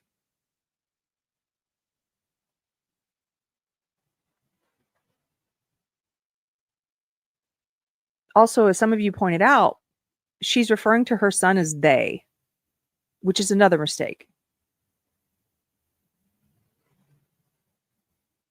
Graduate, and that they were going to be moving closer to us and trying to get a job. And we had a bed delivered, and my husband had to go sell it because they shipped 2 of them by mistake. And you're saying, just for clarity, just for people listening, so you're saying they, just because when you talk about your son and Michael, but you're saying they just referring to your child, right? Yes. Yeah. Sorry. Okay. So no, it's fine. I just wanted to make sure. So my husband ends up over at this apartment that we had rented, and Corey ends up over at this apartment, and we didn't know that he was going to be there. And so I end up calling, asking how the bed sale is going, and Corey is just freaking out in the background. Go ahead and tell her. And my husband's like, just stop. And I'm like, tell me what? And I'm hearing Corey like just freak out in the background. And there's a dress hanging in my closet. And Dean was like, first of all, I didn't even see it. And secondly, I wasn't going to tell her if I did, now that I've seen it, like now that you've brought it to my attention. And I was like, why is there a dress? And then it came out that I'm trans and I'm going to transition and and I was like, what? Like, what are you talking about? And during this whole I'm trans, I'm going to transition, it also comes out that I'm the most awful parent because I should have known that Michael was grooming them and I didn't do anything about it. And I was like, well, what was my choice to what do you suggest I should have done differently? Because I'm not really sure what my options were. And what did Michael do to groom you? Like, did you actually meet Michael? And basically it was all internet things and all like mental abuse over the internet and through Discord. And what I found out is they were using Discord specifically and not text messaging, because at the time, and I don't know if this is just what Corey thinks or if it's true, but Discord wasn't recording chats. It wasn't like the tracking of activity on Discord, because you could jump from server to server, is extremely hard to track. And so as long as you're getting someone to follow you, you could move around and your IP addresses can change. And so it's extremely hard for someone to track what you're doing. So, and at one time I had actually read a message where Michael was telling Corey, I don't want to talk via text because this is safer for us. And talked about the movement of the IP or the movement of the servers. And so they decide that they're going to transition, go on hormones, and were graduating, and I was like, okay, well, and basically I got told, either you're going to support me or I'm going to go live on an internet stranger's couch. And I was like, what internet stranger? Who are we talking about? And it was some other trans person that they had met on Discord. And I read the messages because the phone was shown to me. And literally this person was offering their couch for Corey to go stay on. And I was like, Corey, this person is not offering you their couch just because they're offering you your couch. Like, there is strings attached to this. No, there's not. You don't know what you're talking about. Not everything's about sex. And I was like, maybe not today, but as soon as you get on that couch, it will be. And what I realized is there's a whole group of people that are like, if your family doesn't love you, we will. And you could reject your family because we'll take you in and we'll put you in this little group, essentially. And so I was like, I'm not going to allow you to do. I just wanted to pause there again for a second. So there's a lot in that bit too. One of the most important things I think there is something that some of you notice. Good Grief says, I mean, the kid kind of is not wrong in that. This child, her son, told her, and is very angry with her and has a lot of resentment towards her, and is telling her the truth, is telling her, you let me be groomed by this man, by this adult man. You let it happen. So regardless of where her son is today, and the fact that he, according to the rest of the story we're about to hear, has doubled down and, you know, just continued on into this Transcult subculture, there's that bit of truth and resentment that's fueling that doubling down. That you did not protect me, Mom. He sounds livid at his mother. To me, if he recognizes that his mom didn't do this job of protecting him, no wonder he has a lot of anger. Your child is not your friend. You're not supposed to be your child's friend. You are your child's parent.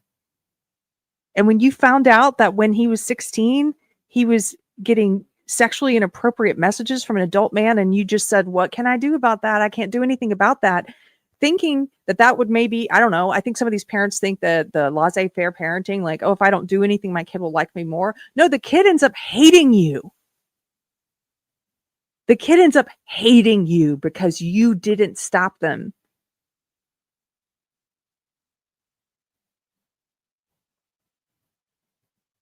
I think that's one of the most important parts there. But let's continue with. So now there's another person in this she mentions the online groups that they're in. There's another person in this online group that her child has never met in person. Another trans person who's saying, you can come sleep on my couch. Do that. I don't think it's safe for you to go live on an internet stranger's house. And then they were like, well, I want out of Arkansas. And at the time, I managed a hotel in Washington State. And I said, you know what, that's fine. If you want out of Arkansas and you want to go to a different state, then you could go work at the hotel that I manage in Washington State and you could get an apartment there. Because it's, at least if you're going to be transitioning in Washington State, I know you're safe because I know everyone you're working with. It's a small town. Like, I know what's going on with you. And basically, my kid from the date of graduation until now, so 3 years, has undergone hormones, completely changed their appearance and gender and name and everything. And I know they're still on Discord. So like when this whole thing blew up, it kind of was like, I was seeing all these horrible comments about like, how can a kid that came from that kind of background turn into this? Well, very easily, it could happen to anyone's kids. And these people that judge other parents, like, there was no indication in my household that my child ever liked anything female. In fact, they were like a bull in a china shop. Like, I would have never in a million years guessed this about my child, that they would go down this path. But I sincerely feel like, especially the autistic kids, that they're being like sucked into this for acceptance. And yes. You know, there's a big thing about mirror effect programming and social programming and things like that. And people call it a contagion. And really, like, I feel like it is. I don't know that, you know, like when I saw this whole thing come out, I was like, that could easily be my kid, because I've seen my kid go from a completely normal kid that was pretty mentally stable, pretty quirky, but very intelligent, to this really angry, bitter person that I don't even recognize. And as a parent, it's hurtful because I don't have a choice. I could either watch it and know what they're doing and know that they're safe remotely, or I could exile them, which would probably put them even more into an extremist group. Right. So you were in a rough spot. I mean, like you said, I'm going to stop it there. There's a lot more to this interview. You can go and watch it on Brian Enton's channel. I highly recommend his channel. As I mentioned, he does a lot of investigative journalism, specifically around crime, true crime. So let's talk about the stuff she was saying there. As I mentioned at the beginning, this mother didn't have it's a divorce home, number one. There is a stepfather. There's a father figure in the home. He's Jewish, she's Christian, but there's no indication based on what she said that they're practicing. She says they never talked about religion or God. So she wasn't offering her child a firm foundation of belief. She wasn't giving her child a belief system. She wasn't molding her child. There was a comment here by someone who said, if you don't mold your child, someone else will. Who said that? Iris. If you don't mold your kid, someone else will. This is the truth. This is one of those ideas, these leftist ideas that I used to subscribe to that took me a while to get rid of. Even after I'd left the woke cult, I still kept this idea for a while that had been implanted in me. This idea that your child is a blank slate and that you send your child out and they will figure out what belief system they are on their own, and they will figure out what politics they are on their own, and they will figure out what they think about the world on their own. And in the world I was in on the left, that was presented as like a good thing. Like, oh, I'm not going to be controlling and I'm not going to tell my child this is truth or this is where, what we believe in. I'm not going to do that. I'm just going to let them figure it out. How are they going to figure it out? You're not introducing them. You say you're a Christian, but you're not introducing them to Christ. You're not taking them to church. You're not talking about God or religion at all. So how are you a Christian? You're not giving them a belief system. No wonder they went and found one from adults online who wanted to have sex with them. That's where they found it.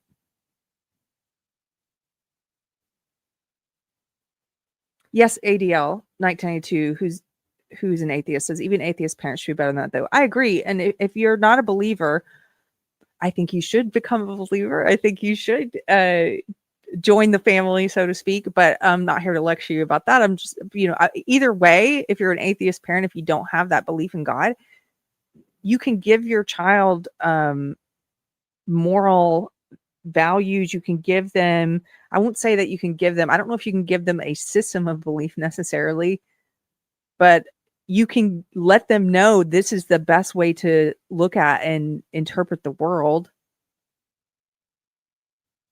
They're not a blank slate. You are a parent. It is your job to shepherd them, to mold them, to shape them, to protect them.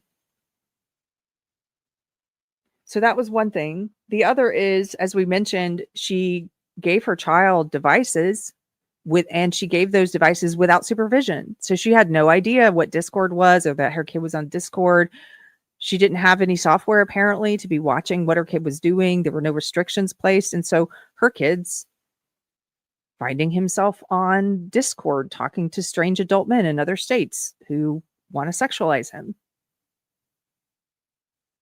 Then when she found out this was happening when the kid was 16, she didn't do anything. She said she couldn't. Why are you abdicating your responsibility as a parent and your power as a parent? Of course you could. You could say, we're not sending you to that college. You're 16. You're going to stay here until we get this sorted out. She didn't do that. She sent her kid away and even said, knowing they were going to stay in touch. So then cut to a couple short years later when the kid comes out as trans and has a lot of anger at her and says, you did this to me. You didn't protect me from grooming. And she acts bewildered. Like, what could I have done? That's just incredible to me. At this point, the autistic son says they're going to go stay on the couch of some other trans person in some Discord group that has offered a couch, somebody they don't know in real life. And she says, no, you can't do that, but I'm going to put you up at this hotel in Washington State Why not? Somebody in the chat said, why not tell your son he has to come home? Why are you funding this destruction? She says, my child went from being this joyful, curious, intelligent person to this very angry, resentful person who hates her, who's now taking the hormones and changing their name and going down this path of, because they think they've accepted this belief system and that's where they're going to find their happiness. Despite all evidence to the contrary, that it's making you more resentful. So those are a couple of the warning signs that I saw.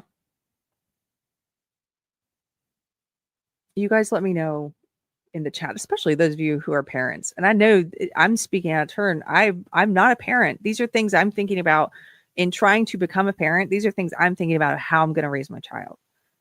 And I would love to hear from, and I ask friends of mine who are parents all the time questions about parenting. I would love to hear from you. I would love to hear from things that you think were mistakes that you made, or red flags that you missed, or choices you made that you think were right and that protected your child. And at the end of the day, your kid is going to be their own person.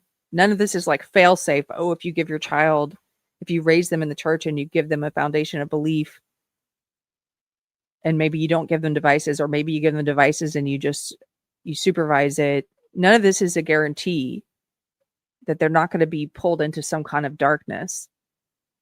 But I think it severely reduces the chances of that happening. So let me know. Let me know what you guys think. Justin Peterson for $10. Hey, Justin, says, late to the party. Happy Friday, Keri. Justin, it's always good to see you. Thanks for being here. Also, we've got Mellowcat for $5, says, suggested channel Be Not Afraid by Keri Marcel, a teacher in Utah who was there when Charlie Kirk was assassinated. Be Not Afraid. I will check that out. Thank you. Let me just make a note.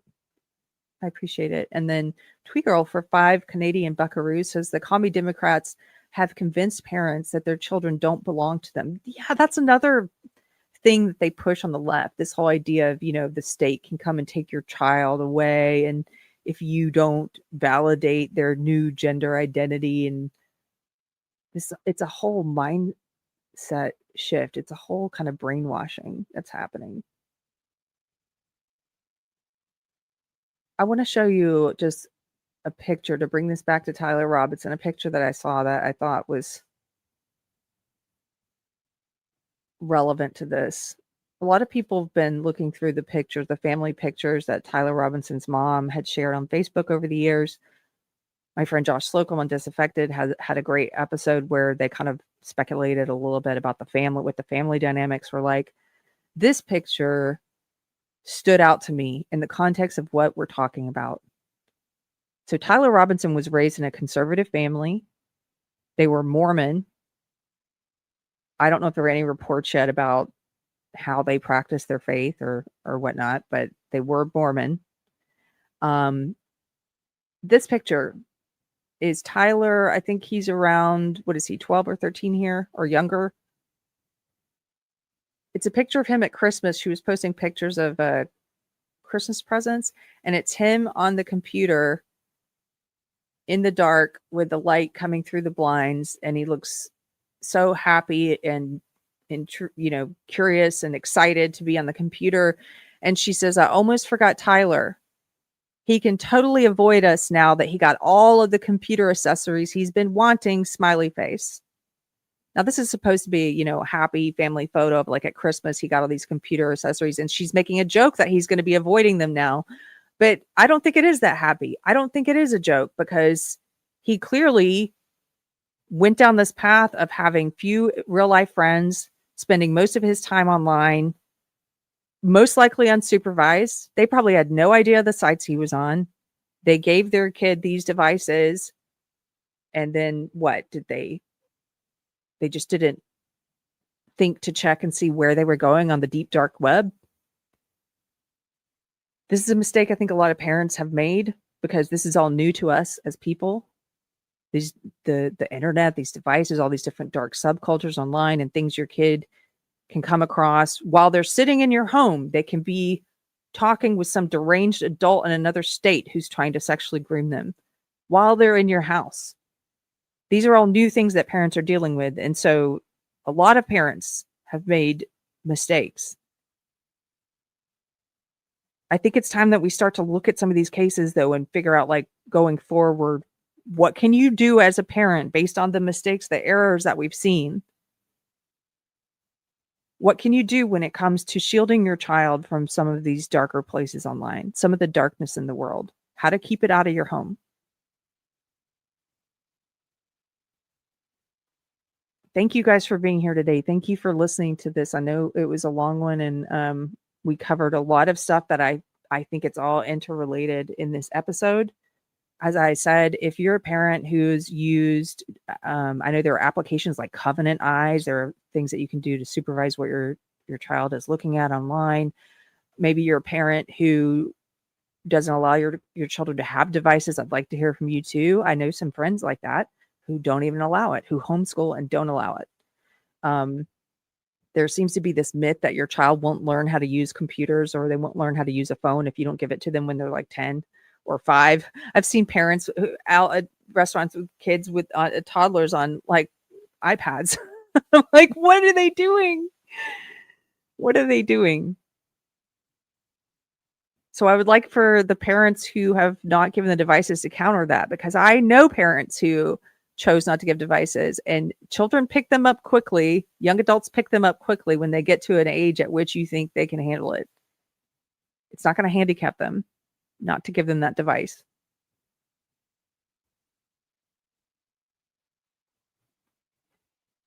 Hello, Curmudgeon. Thank you for the super chat for $10. Says good, thorough coverage. Well, thank you so much. Thanks for being here. I love a good curmudgeon. This was a heavy topic today. It was dark. I had trouble talking about it and stumbled over some of my words because it's just a lot of it's so filthy, and I appreciate you being here. This video is definitely not going to get recommended in the algorithm on YouTube because I used like the whole list of words that you're not supposed to say. So if you know someone who you think would benefit from watching this or thinking about some of these issues, maybe a parent who's trying to figure out how to monitor what their kids are doing online, please send them this video, and hopefully it doesn't get taken down. Appreciate you guys. Have a good weekend. I will see you on Monday. Trying to think what we're doing next week. Yes, I will see you on Monday at the regular time at 2:00 Central. Okay, take care. Bye-bye.